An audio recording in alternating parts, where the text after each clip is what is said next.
Keith? Good morning, and thank you, Dr. Singh.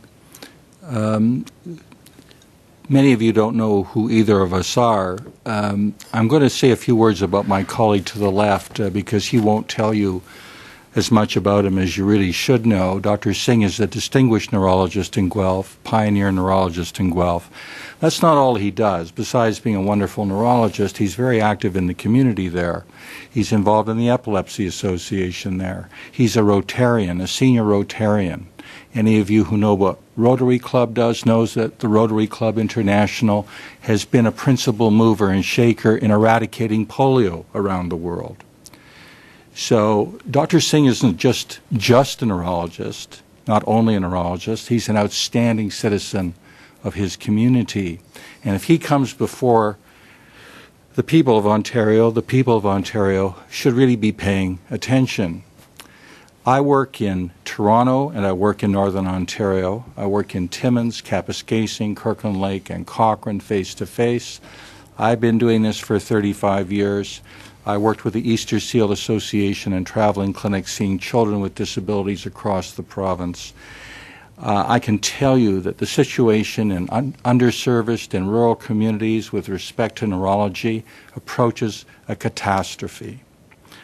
The example that Dr. Singh gives of a patient in North Bay who has an impending spinal cord tumor and paraplegia is a regular occurrence in Northern Ontario. It is baffling to me. It is baffling to me and astounding to me that we actually in this province have third world conditions for some of these patients. It's very worrisome and it is critical. It is inexcusable that a city the size of Sudbury has only one working neurologist. It is inexcusable that a city like North Bay has no full-time neurologist.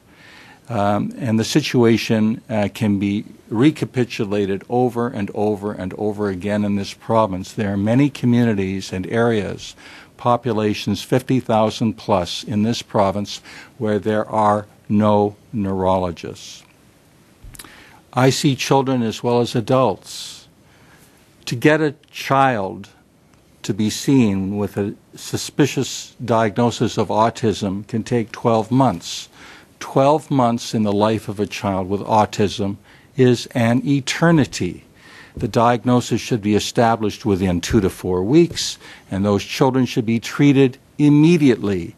Every month of delay in their treatment means more incapacity down the road.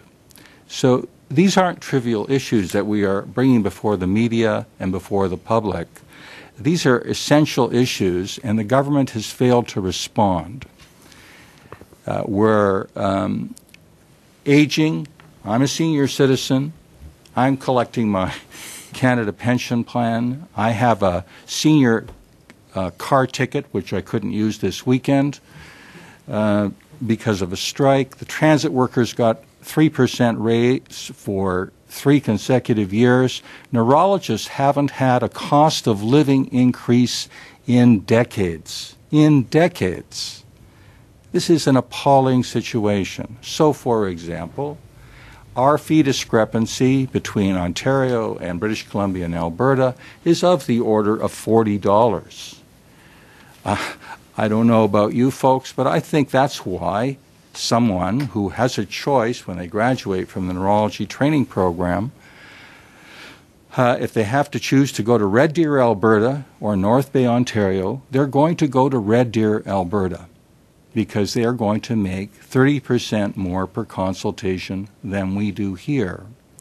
And I'm getting tired. I can only work my usual 60 hours a week. It's harder for me to work 90 hours a week. And I'm cutting down to 60. And I don't know when in God's name I'll be able to do less. But it's increasingly difficult to meet the demands. So what we need, for example, is we need a consultation fee comparable to Alberta and British Columbia. We need a consultation fee of the order of $175 to $180. That sounds like a lot of money to see a patient. A patient that has amyotrophic lateral sclerosis or Lou Gehrig's disease can take 1.5 hours or 2 hours of my time. I don't think $180 for that kind of work is too much money, and we're $40 behind that right now. We also, there are a whole bunch of diseases that are chronic diseases that are not getting a premium, that ought to be getting a premium for our care and follow-up, and these include diseases like myasthenia gravis. Those of you who don't know what myasthenia gravis is may remember that Aristotle Onassis had this disease and died from this disease. Some of you may not remember who Aristotle Onassis was, but he was married at one time to Jackie Kennedy. There's a disease called Lou Gehrig's disease, a terrible disease. People die in their own bodies because they're wasting away. And a follow-up for one of those patients in Ontario can be $30. I mean, that is ludicrous, and that can take 30 to 40 minutes. We expect to see a long list of complex neurological problems be included for the chronic disease premium because these patients need the extra time and the extra effort.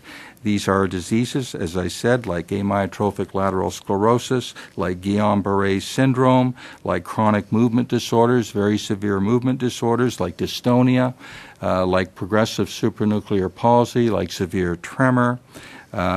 People with traumatic brain injuries are very complicated. They have complex neurobehavioral problems after a head injury. There are no special premiums for the tedious care that these patients require.